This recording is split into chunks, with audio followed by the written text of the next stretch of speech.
recognise all the work that all the people throughout our community and further afield have done for us in our situation, like the Chief and Terence and Maura and all the people that have put in hours and hours of great sacrifice. Special thanks to the Rossmore and Art Camp. And even so far as those people in Shell, we'd like to thank some of those that have come out in recent times at great personal cost and threat to themselves to highlight the issue from within. They are also change makers.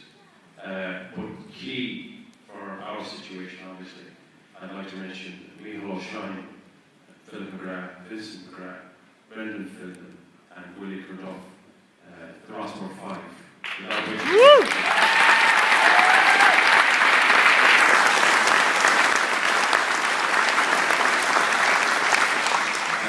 as Seamus described them as 5 green men. Without those, their heroic struggle, I would be before you today. My wife and family live on the Atlantic coast of County Mayo, in West Ireland, in the shadow of Dooncarton Mountain overlooking Broadhaven Bay. I'm a trained blacksmith, background in civil engineering, and lifelong interest in graphical arts. My wife, Breach, is an archaeologist and local primary school principal teacher. We were raising my 2 preschool children, Maeve and Sean, through the languages of English and Irish, as Breach is a native Irish speaker, and we live in a traditional Gaeltacht area.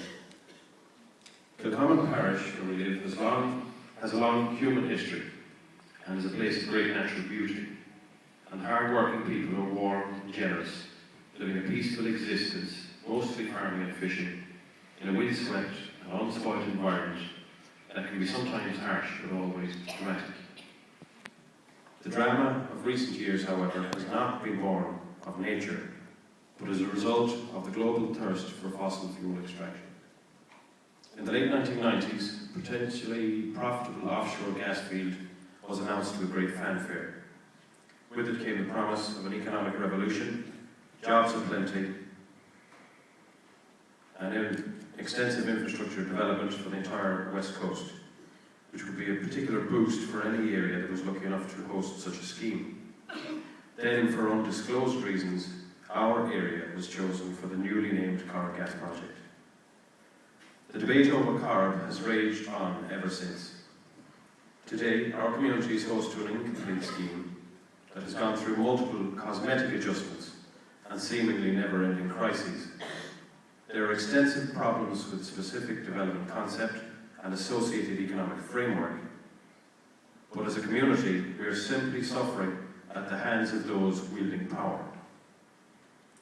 For over 10 years, families like ours, ordinary people trying to survive ever more unusual circumstances, have discovered the uncaring nature of big oil companies like Shell and Statoil, the indifference of government, the hardship of activism, and the harsh brutality of the fickle media spotlight. Last week we saw that spotlight focused once more on our small part of the world, as police officers unwittingly recorded their own unguarded discussion about their work on the project, and this became public. They fretted over their training and accountability, fantasized about threatening deportations, and they made jokes about raping protesters. It was horrible, tasteless stuff, and deeply distressing to the young women who were at the heart of the story, but all too familiar to the people of Kilcommon. For example, on a personal level, similar comments have been made towards my wife, while others have been subjected to constant intimidation from police officers and private security guards, and people have even received beatings and death threats for opposing the scheme. These events are difficult to bear as adults, but they must be terrifying for the younger generations, who now see this as the norm. I find it ever more difficult to keep a promise I made to myself just a few short years ago. These things must be stories we tell our children, and not things that they will remember from experience. All through this, despite our numerous offers of compromise and discussion, successive governments have wholeheartedly thrown their support behind the consortium of transnational corporations seeking to exploit Ireland's resources, including its people. And they continue to ignore the wishes and needs and rights of us, the people who have to bear the burden of seemingly unaccountable decisions. Corrib is wrong, not only for the reasons just stated, but because we have learned about the industry now forcing itself upon us.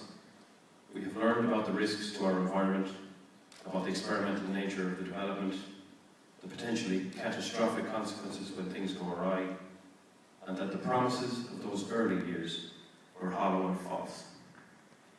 But most of all, we have learned about how the modern world really works. Money is power. Power dictates to those who pretend to represent ordinary people. We have not chosen a path of confrontation, but collectively and individually, we are forced to confront on a daily basis those who seek to overturn our rights and ignore our needs. And we do this out of a deep responsibility to our children, our neighbours, and our environment. This inevitably leads to disruption on a personal level. Work is affected, relationships come under strain, and health can suffer. People lose sleep and lose friends, and in some cases, lose their liberty and even their lives.